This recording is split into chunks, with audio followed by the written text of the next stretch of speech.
Baik, Assalamualaikum warahmatullahi wabarakatuh. Kami dari kelompok 6Q3 izin mempresentasikan hasil diskusi kami terkait analisis efisiensi keuangan berbasis rantai nilai pada agribisnis singkong menjadi tapioka di perusahaan Agro Sejahtera.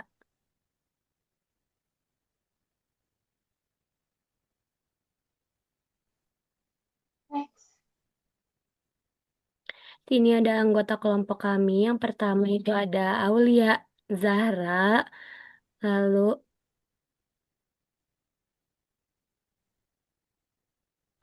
ada Virgina Monik, Nadira Zara, Muhammad Sabit Fauzan, dan juga Mande Bintang.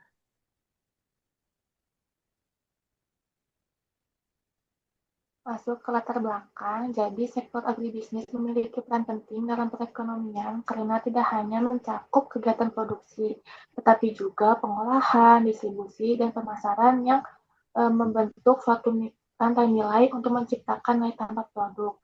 Namun dalam pelaksanaannya masih terdapat kendala seperti kurangnya transparansi keuangan, tingginya biaya operasional, dan belum optimalnya pembagian keuntungan antar pelaku. Nah, pada kasus agro sejahtera ini tuh permasalahan tersebut terlihat dari tingginya biaya pengolahan dan juga distribusi serta belum terintegrasinya sistem keuangan. Oleh karena itu diperlukan analisis efisiensi keuangan berbasis standar nilai untuk meningkatkan transparansi, efisiensi biaya dan juga daya saing perusahaan agro ininya. Boleh selanjutnya?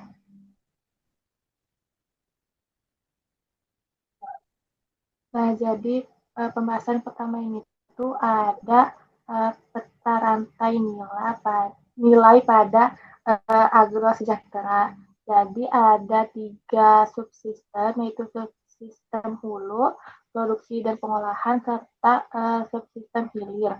Nah, pada subsistem hulu ini tuh ada petani yang perannya sebagai penyedia bahan baku berupa singkong segar.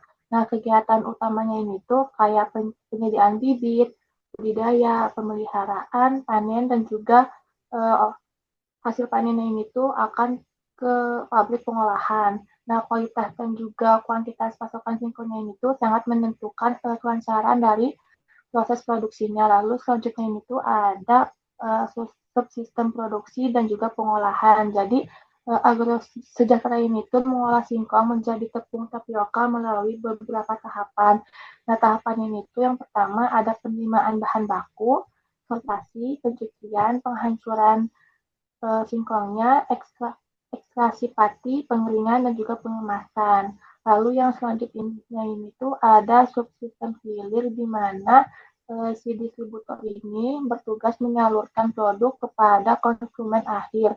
Nah, kegiatannya ini tuh meliputi penyimpanan, pengelolaan persediaan, transportasi, dan juga pemasaran.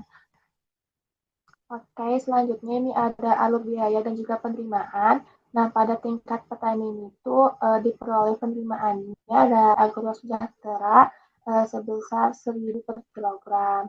Nah, data produksinya itu hanya difokuskan pada nilai penerimaan yang diterima oleh petani. Lalu yang kedua ini tuh ada pada tingkat agro sejahtera sebagai pabrik pengolahan. Nah, perusahaan ini tuh mengeluarkan biaya pembelian singkong sebesar 1.000 dan juga biaya transportasi 200 per kilogram dan biaya pengolahan 1.500 perak per kilogram. Jadi totalnya itu 2.700 per kilogram. Setelah diolah menjadi tepung tapioka, produknya ini tuh dijual dengan harga 6.000 per kilogram. Lalu pada tingkat distributor, biaya yang dikeluarkannya ini tuh terdiri dari harga pembelian sebesar 6.000 dan juga biaya distribusinya sebesar 500 perak per kilogram. Jadi totalnya 6.000 per kilogram. Kemudian produk ini tuh dijual kepada konsumen akhir dengan harga 8.000 per kilogram. Boleh next.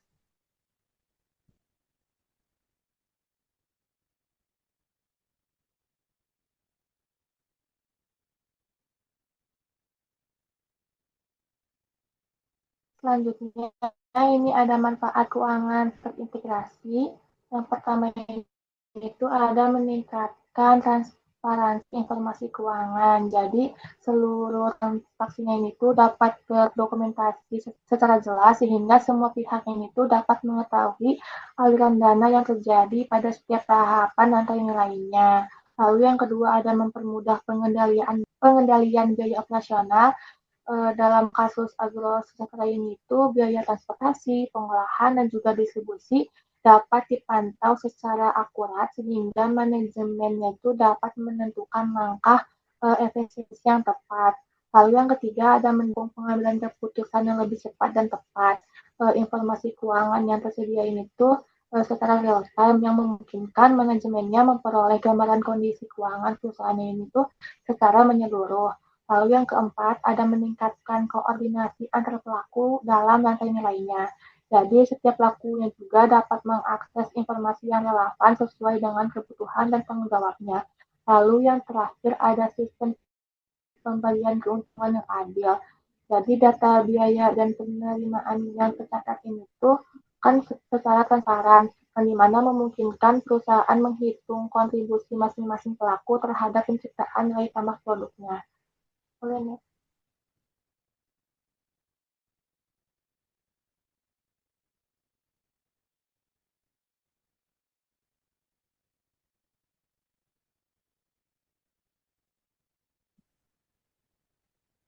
Baik, selanjutnya pada bagian ini kami menganalisis biaya yang muncul di setiap tahapan rantai nilai tepung tapioka, mulai dari petani, pabrik pengolahan, hingga distribusi ke konsumen.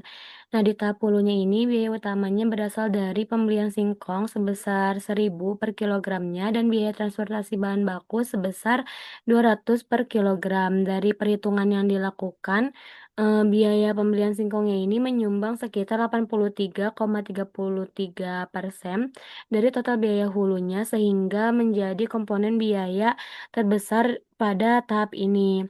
Nah, selanjutnya pada tahap pengolahan, perusahaannya ini mengeluarkan biaya sebesar 1.500 untuk setiap kilogram singkong yang diproses karena 1 kilogram singkongnya ini hanya menghasilkan 0,25 kilogram tepung tapioka, maka biaya pengolahannya ini setara dengan 6.000 per kilogram tapioka. Nah, hal ini tuh menunjukkan bahwa proses produksinya ini menjadi salah satu titik biaya yang paling signifikan dalam rantai nilai.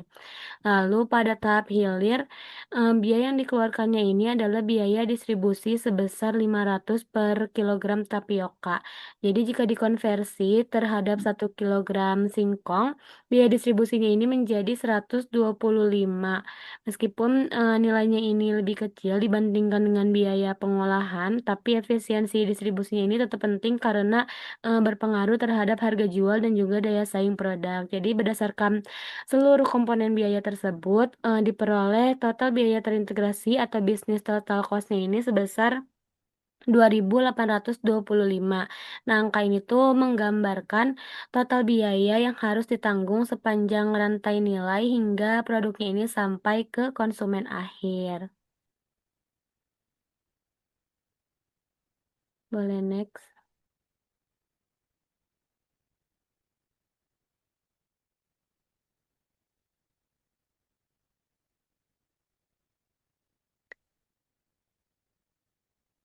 Nah, tadi setelah mengetahui struktur biayanya, selanjutnya kami menghitung margin nilai tambah yang dihasilkan oleh setiap pelaku dalam rantai nilai. Nah, pada tingkat petani, singkongnya ini dijual ke pabrik dengan harga 1.000 per kilogram.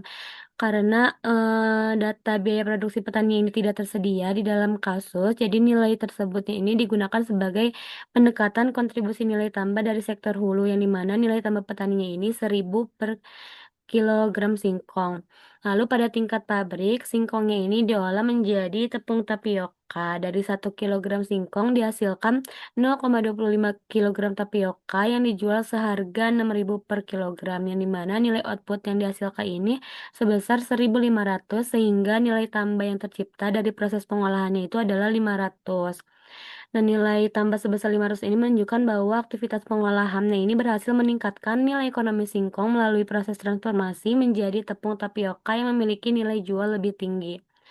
Lalu, nilai distribusi ini membeli tapioka dari pabrik seharga 6.000 per kilogram dan menjualnya kembali ke konsumen dengan harga 8.000 per kilogram. Nah, setelah disesuaikan dengan konversi produksi, nilai tambah yang diperoleh ini juga sama sebesar 500. Nah, ini juga berperan dalam meningkatkan nilai ekonomi produksi melalui kegiatan distribusi, pemasaran, dan penyaluran produk hingga sampai kepada konsumen.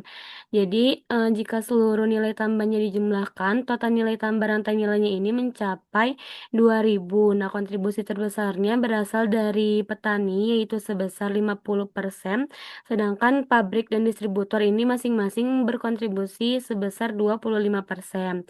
Nah, hasil ini tuh menunjukkan bahwa bahan baku singkong memiliki peran yang sangat penting dalam pembentukan nilai ekonomi produk, namun di sisi lain, biaya terbesarnya juga berada pada tahap pengolahan sehingga efisiensi produksinya ini, dan pengelolaan logistik menjadi aspek yang perlu mendapat perhatian lebih lanjut.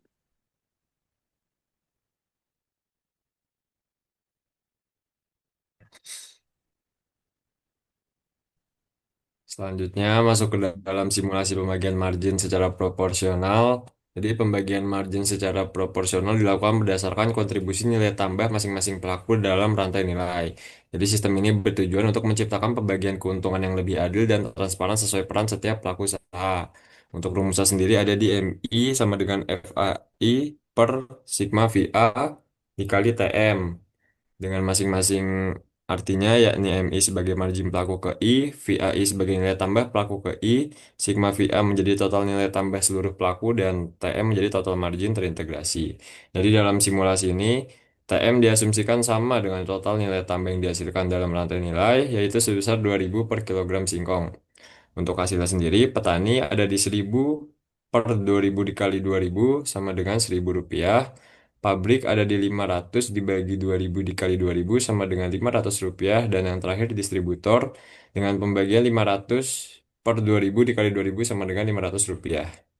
Untuk tabelnya, pelaku ada di petani dengan nilai tambah 1.000, kontribusi 50% dan margin Rp1.000.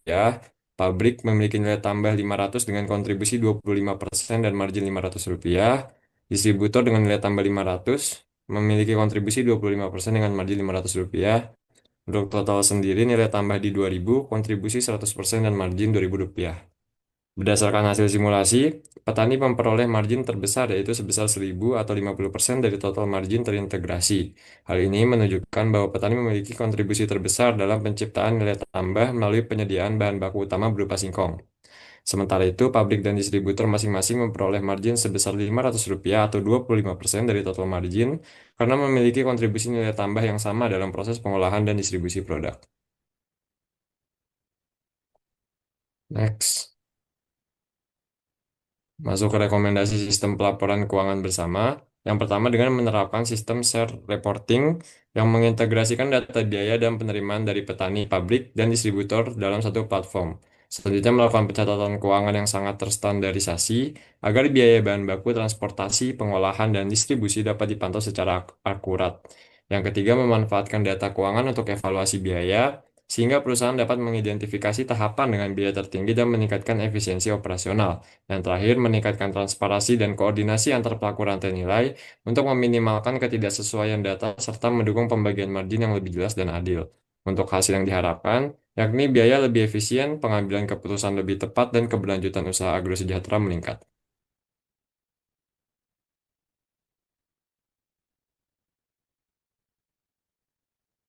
Selanjutnya ada integrasi keuangan dalam mengurangi konflik. Penerapan manajemen keuangan terintegrasi pada perusahaan agrosejahtera berfungsi sebagai instrumen struktural untuk menciptakan transparansi dan stabilitas di panjang rantai nilai melalui 4 mekanisme utama. Yang pertama ada mengeliminasi asimetri informasi. Seluruh komponen biaya dibuka secara transparan dalam satu sistem pencatatan bersama mulai dari transport, bahan baku, biaya pengolahan pabrik, hingga biaya distribusi. Hal ini menghapus kecurigaan antar pelaku mengenai pembagian keuntungan atau margin sepihak. Yang kedua ada standarisasi penetapan harga. Harga pembelian singkong dari petani dapat disesuaikan secara otomatis menggunakan formula dinamis jika terjadi fluktuasi biaya input di tingkat hulu, bukan berdasarkan dominasi kekuatan tawar salah satu pihak. Yang ketiga, ada mekanisme penanggulangan risiko kolektif. Keuangan terintegrasi memungkinkan pembentukan dana cadangan bersama yang disisihkan dari akumulasi penerimaan total. Jika terjadi pembengkakan biaya pada salah satu titik, beban tersebut dipukul secara kolektif agar stabilitas pasokan tetap terjaga. Yang terakhir ada kepastian likuiditas arus kas. Begitu terjadi penjualan produk tapioka ke konsumen akhir, arus kas langsung terbagi secara proporsional ke rekening masing-masing pelaku sehingga mencegah keterlambatan pembayaran dan menjaga loyalitas kemitraan. Next. Selanjutnya ada analisis struktur biaya distribusi. Biaya distribusi perusahaan agrosejahtera sebesar 500 per kilo. Tapioka dibentuk oleh beberapa variabel penggerak biaya. Yang komponen struktur biayanya yaitu ada biaya transportasi atau BBM sekitar 250 dengan persentase 50%. Indikatornya yaitu konsumsi konsumsi bahan baku, tarif tol, dan penyusutan armada. Yang kedua ada biaya penanganan sebesar 100 dengan persentase 20%. Dengan indikatornya upah buruh bongkar muat dan biaya pengemasan ulang. Yang ketiga ada biaya pergudangan dengan estimasi 100 dan presentasi 20% dengan indikatornya sewa gedung fisik dan pemeliharaan pelembagaan produk. Yang terakhir ada biaya administrasi dan dokumen sebesar 50 dengan presentasi 10%. Indikatornya yaitu pencatatan manifest logistik dan penagihan faktur manual. Dari rincian di atas, biaya transportasi dan BBM mendominasi separuh 50% dari beban distribusi akibat rute yang mungkin belum efisien. Keempat komponen inefisien konvensional inilah yang akan menjadi fokus pemangkasan secara efisien melalui implementasi strategi digital. Next.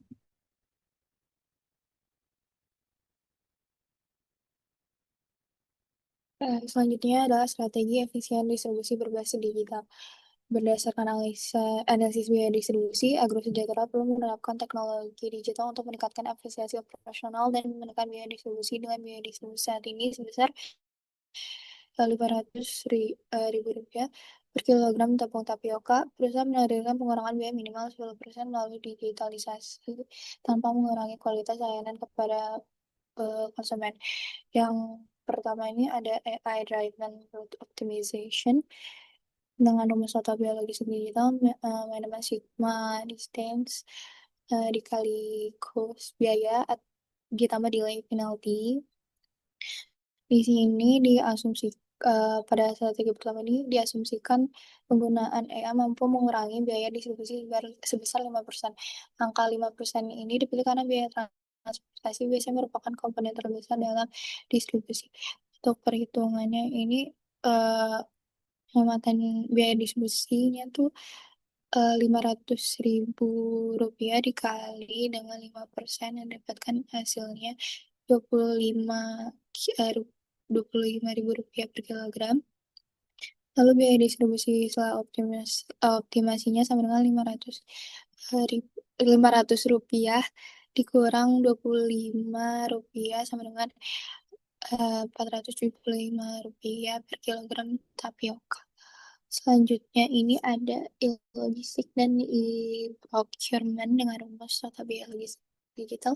Total cost transport plus ditambah handling ditambah IT cost total. Strategi kedua ini memberikan efisiensi sebesar 3%. Presentasi ini lebih kecil dibandingkan AI karena pengaruhnya lebih banyak pada administrasi pencatatan dan koordinasi operasional. Untuk perhitungannya, tata biaya distribusi tadi itu dikalikan dengan 3% didapatkan hasilnya 15 ya per kilogram. Selanjutnya ini ada blockchain traceability dan IoT, dan rumusnya sigma dalam kurung record transport cost tambah verification cost. Diasumsikan biayanya 2% karena fokusnya pada pengurangan kehilangan produk, keterlambatan pengiriman, dan biaya verifikasi transaksi. Untuk perhitungannya di sini itu total biaya distribusi tadi dikali dengan 2% didapatkan hasilnya 10 kilogram, 10 rupiah per kilogramnya. Lalu di sini ada total dari efisiensi distribusi, total pengamatan yang diperoleh, dijumlahkan semua 25 rupiah ditambah 15 rupiah ditambah 10 rupiah didapatkan hasilnya 50 rupiah per kilogram tapioka. Presentasi efisiensinya ini 50 dibagi 500 dikali 100% dapat hasilnya 10%. Biaya distribusi turun dari 500% per kilogram menjadi 450 kilogram tapioka. Di sini dapat disimpulkan penerapan AI route optimization, logistik, dan blockchain traceability terbukti mampu menurunkan biaya distribusi sebesar 10%, meningkatkan transparansi rantai pasok, mempercepat proses pengiriman, serta memperkuat koordinasi antar pelaku rantai nilai agrosejahtera. Selanjutnya di sini ada dampak efisiensi distribusi terhadap keuntungan distributor. Di sebelum efisiensi ini biaya pembelian produknya sama dengan setelah efisiensi berjumlah 6.000 rupiah per kilogramnya. Lalu biaya distribusi ini sekitar 500 kilogram. Setelah efisiensi menjadi 450 rupiah per kilogram. Di sini total biaya sebelum efisiensinya 6.500 rupiah per kilogram. Setelah efisiensinya menjadi 6.450 rupiah per kilogram. Untuk keuntungan awalnya itu didapatkan 8.000 rupiah dikurang 6.500 rupiah sama dengan 1.500 rupiah per kilogram. Keuntungan barunya itu didapatkan hasilnya 1.550 rupiah per kilogram. Untuk dampak efisiensinya, peningkatan keuntungan yang diperoleh sebesar 1.550 dikurang 1.500 rupiah ini sama dengan 50 per kilogram, atau jika dibuat persentase ini menjadi 3,33%. Selain meningkatkan keuntungan, penurunan biaya distribusi juga memberikan fleksibilitas bagi agrosejahtera untuk mempertahankan harga jual tetap kompetitif di pasar atau menurunkan harga jual guna meningkatkan daya saing produk. Penerapan teknologi digital pada distribusi tidak hanya menghasilkan penghematan biaya, tapi juga meningkatkan transparansi rantai pasok, ketepatan pengiriman, serta kualitas koordinasi antar pelaku rantai nilai. Oleh karena itu, strategi efisiensi distribusi berbasis digital dapat menjadi solusi yang efektif untuk meningkatkan profitabilitas dan keberlanjutan usaha agrosejahtera. Selanjutnya, di sini ada kesimpulannya. Berdasarkan hasil analisis, rantai nilai agrosejahtera melibatkan petani, pabrik pengolahan, dan distributor yang berperan dalam menciptakan nilai tambah produk tepung tapioka.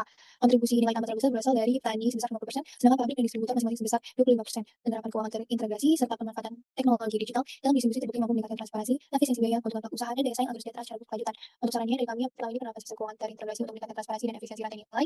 Yang kedua, optimalisasi biaya pengolahan melalui peningkatan efisiensi produk dan pemanfaatan teknologi. Yang ketiga, digitalisasi sistem distribusi untuk menekan biaya logistik dan meningkatkan ketepatan pengiriman. Yang keempat, penguatan kemitraan antar pelaku rantai nilai melalui pembagian margin yang adil dan transparan. Yang terakhir, ini ada peningkatan pengawasan dan evaluasi kinerja keuangan secara berkala untuk mendukung keberlanjutan usaha agrosejahtera.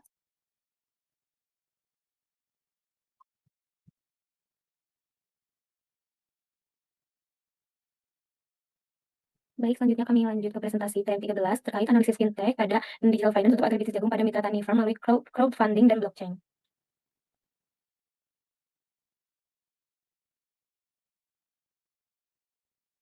Boleh saja.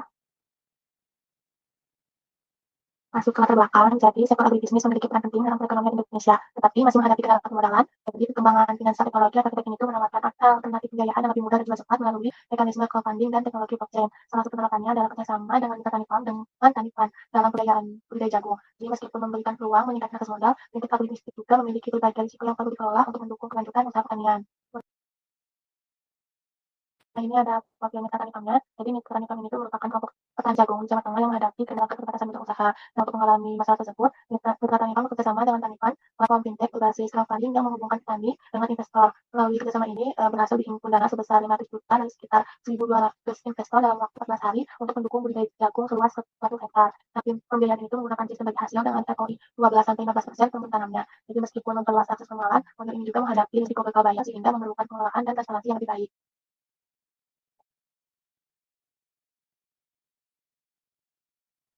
Selanjutnya, pada bagian ini kami membandingkan dua alternatif pembiayaan, yaitu ada Tanifund dan juga KUR Bank BRI, yang dimana analisis biaya modal dari dua alternatif ini untuk kebutuhan modal standar jagung sebesar 500 juta selama 6 bulan. Nah, untuk kebutuhan modalnya sendiri itu ada 500 juta. Nah, pada Tanifund ini digunakan skema ROI sebesar 12% per musim tanam. Nah, perhitungannya itu adalah 500 juta dikali 12%, hasilnya itu 60 juta. Nah, untuk total pembelian itu menjadi 500 juta ditambah 60 juta, yaitu 560 juta. Lalu pada KUR BRI itu digunakan bunga 6% per tahun, karena pinjamannya hanya berlangsung selama 6 bulan. Maka bunga itu dihitung dengan rumus pokok pinjaman dikalikan dengan waktu, jadi 500 juta dikali 6% dibagi 12 sehingga diperoleh bunga itu sebesar 15 juta. Nah, total pembayaran ini menjadi 515 juta. Nah, kemudian kami menghitung selisih biaya modalnya antara kedua alternatif, yaitu selisihnya adalah 60 juta dikurangi 15 juta sehingga diperoleh sebesar 45 juta. Lalu untuk persentasenya itu dihitung bagi 45 juta dibagi dengan 60 juta lalu dikalikan 100%, hasilnya sebesar 75%. Nah, untuk tabel perbandingannya, modal yang diterima pada Tanifan ini sebesar 500 juta, sementara pada KUR BRI sebesar 500 juta juga. Tapi untuk jangka waktunya di Tanifan 6 bulan, di KUR BRI 6 bulan, tapi di skema biayanya itu menggunakan ROI 12% pada Tanifan, sementara pada KUR BRI itu menggunakan bunga 6% per tahun. Nah, biaya modalnya sendiri tadi di Tanifan ini sebesar 60 juta, sedangkan pada KUR BRI hanya sebesar 15 juta saja. Lalu total pembeliannya pada Tanifan sebesar 560 juta, sedangkan pada KUR BRI sebesar 515 juta. Untuk persentase biayanya itu di Tanifan sebesar 12%, pada KUR BRI sebesar 3%. Lalu pada proses pengajuannya di Tanifan itu prosesnya itu secara digital dan juga cepat, sementara pada KUR BRI itu menggunakan prosedur bank gitu. Untuk agunannya di Tanifan ini lebih fleksibel, sementara pada KUR BRI ini juga sama sesuai ketentuan banknya. Lalu di akses pembiayaan ini, kalau di Tanifan itu tinggi dan juga cukup mudah diakses, sementara kalau KUR BRI ini bergantung pada kelayakan dari masing-masing petaninya. Lalu di risiko pendanaan, kalau di Tanifan ini ditanggung oleh investornya gitu setiap risikonya, sementara kalau di KUR BRI ini setiap risikonya ditanggung oleh bank. Jadi rekomendasinya KUR BRI ini menjadi pilihan yang utama karena biaya modalnya cukup rendah gitu, yaitu 15 juta sehingga lebih efisien secara finansial. Lalu pada Tanifan ini tetap berperan penting sebagai alternatif pembiayaan digital yang cepat, fleksibel, dan juga mudah diakses oleh petani yang belum terlayani optimal oleh lembaga perbankan.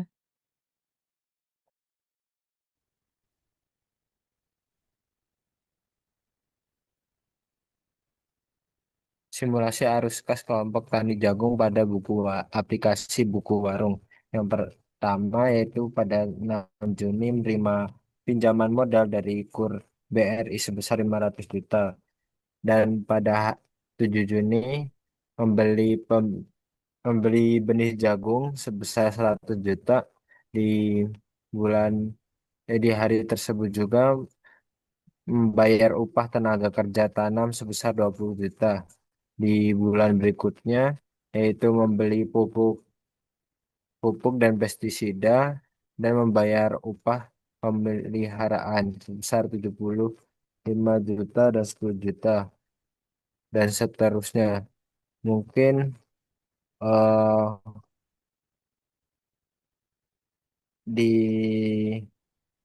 pada 6 November eh, mendapat penghasilan jagung 700 juta, membayar hutang kredit kurs sebesar 515 juta dan membayar gaji panen sebesar 20 juta dan total pengeluaran yaitu 895 dan total pendapatan 1.200 yang menghasilkan keuntungan 305 pada satu musim tanam. Nah, next.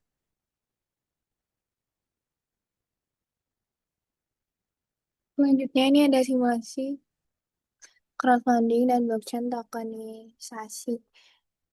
Yang pertama ini mitra farm membutuhkan modal sebesar 500 ribu rupiah untuk menjalankan usaha budidaya jagung. Pendanaan tersebut diperoleh melalui sistem crowdfunding dengan melibatkan 1.200 investor melalui platform digital. Kontribusi rata-rata investor dapat dihitung seperti ini. Untuk rumusnya ini kontribusi rata-rata investor sama dengan total kebutuhan modal dibagi jumlah investor sama dengan 500 juta rupiah dibagi dengan investornya 1.200, didapatkan hasilnya dibulatkan menjadi 416,667 per investor ribu rupiah. Untuk interpretasinya, setiap investor hanya perlu menginvestasikan dana sekitar 4.600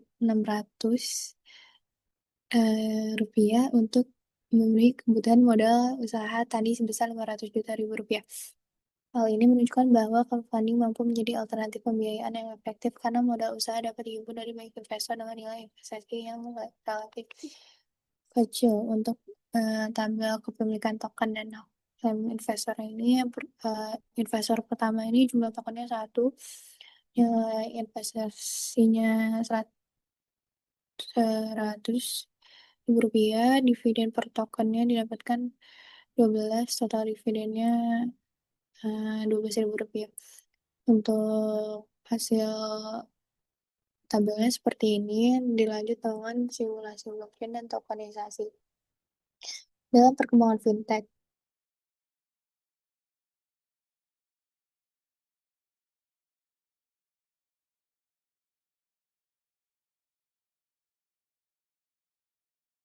budidaya jagung. Ketentuan token yang digunakan, total kebutuhan modal 500 juta rupiah, nilai satu tokennya sama dengan 100.000 rupiah, imbal hasil dividennya 12% per token, dividen per tokennya 12.000 rupiah. Untuk jumlah tokennya ini dirumuskan total kebutuhan modal dibagi nilai per token sama dengan 500 juta dibagi dengan 100.000 rupiah, dapatkan sekitar 5.000 token. Untuk interpretasinya, proyek budidaya jagung Mitra Tanifa menerbitkan sebanyak 5.000 token yang dapat dimiliki oleh investor sesuai dengan jumlah investasi yang diberikan. Berdasarkan simulasi tersebut, besar dividen yang diterima investor bergantung pada jumlah token yang dimiliki. Semakin banyak token yang dimiliki investor, maka semakin besar pula hak klaim atas keuntungan yang diperoleh setelah panen. Penggunaan teknologi blockchain memungkinkan seluruh transaksi, investasi, kepemilikan token, dan pembagian dividen tercatat secara transparan dan aman. Dengan adanya sistem ini, kepercayaan investor dapat meningkat karena informasi terkait investasi dapat dipantau secara real time dan lebih sulit untuk dimanipulasi.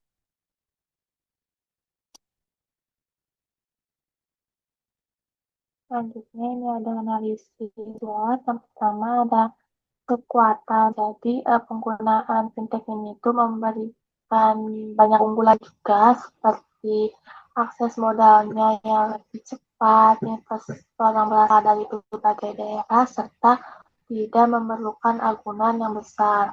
Nah, proses pendanaannya juga itu lebih praktis karena dilakukan secara digital dan secara umum dapat mendukung pengembangan usaha tani menjadi lebih berkembang.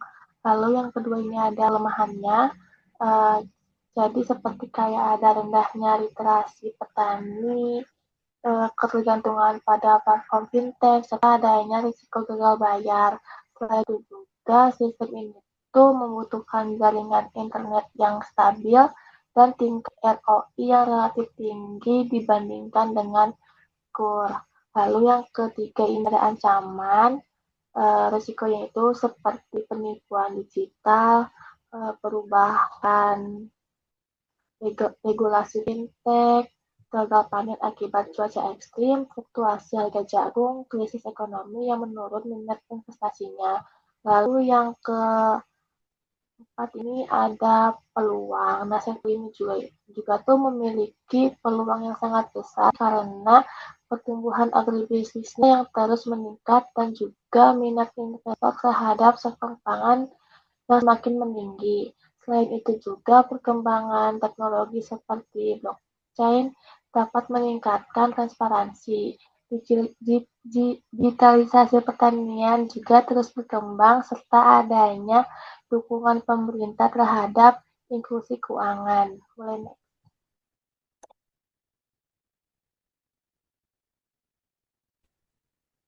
Selanjutnya, strategi pengembangan dan keberlanjutan vintage agribisnis. Yang pertama, dengan peningkatan literasi keuangan dan digital petani. Petani perlu mendapatkan pelatihan mengenai penggunaan vintage, pencatatan keuangan digital, serta pemahaman manfaat dan risiko pembiayaan digital agar dapat memanfaatkan layanan keuangan secara optimal. Yang kedua, melakukan penguatan transparansi dan manajemen risiko melalui blockchain. Teknologi blockchain dapat digunakan untuk mencatat transaksi pendanaan dan hasil panen secara transparan, sehingga meningkatkan kepercayaan investor serta membantu mengurangi risiko penyalahgunaan dana dan gagal bayar. Yang terakhir yakni pengembangan kolaborasi dan ekosistem pembiayaan agribisnis. Kerjasama antara fintech, perbankan, pemerintah, investor, dan petani perlu diperkuat untuk memperluas akses pembiayaan, meningkatkan pendampingan usaha, dan mendukung keberlanjutan agribisnis.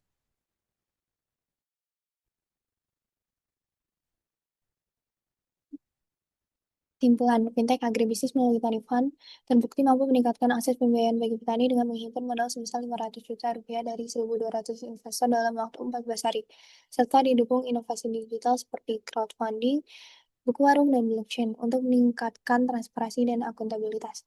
Namun dari sisi efisiensi biaya, Bank BRI lebih unggul dengan biaya modal hanya 500 rupiah 500 juta rupiah 3% dibandingkan 60 juta rupiah 12% pada Tanifan sehingga menghasilkan keuntungan bersih sebesar 305 juta rupiah per musim tanam. Oleh karena itu, fintech agribisnis berperan sebagai pelengkap pembiayaan perbankan dalam memperluas inklusi keuangan dan mendukung pembangunan pertanian yang lebih modern dan berkelanjutan.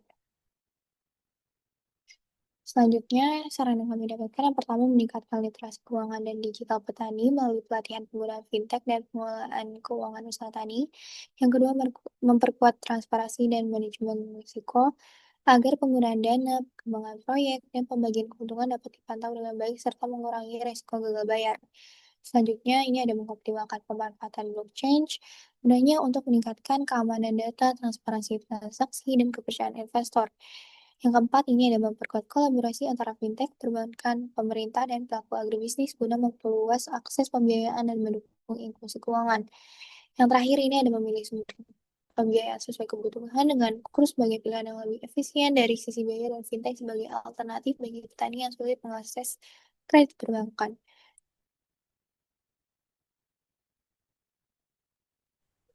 Baik, mungkin cukup sekian presentasi TM 12 dan 13 dari kelompok 6. Eh, kurang lebihnya mohon dimaafkan. Wassalamualaikum warahmatullahi wabarakatuh.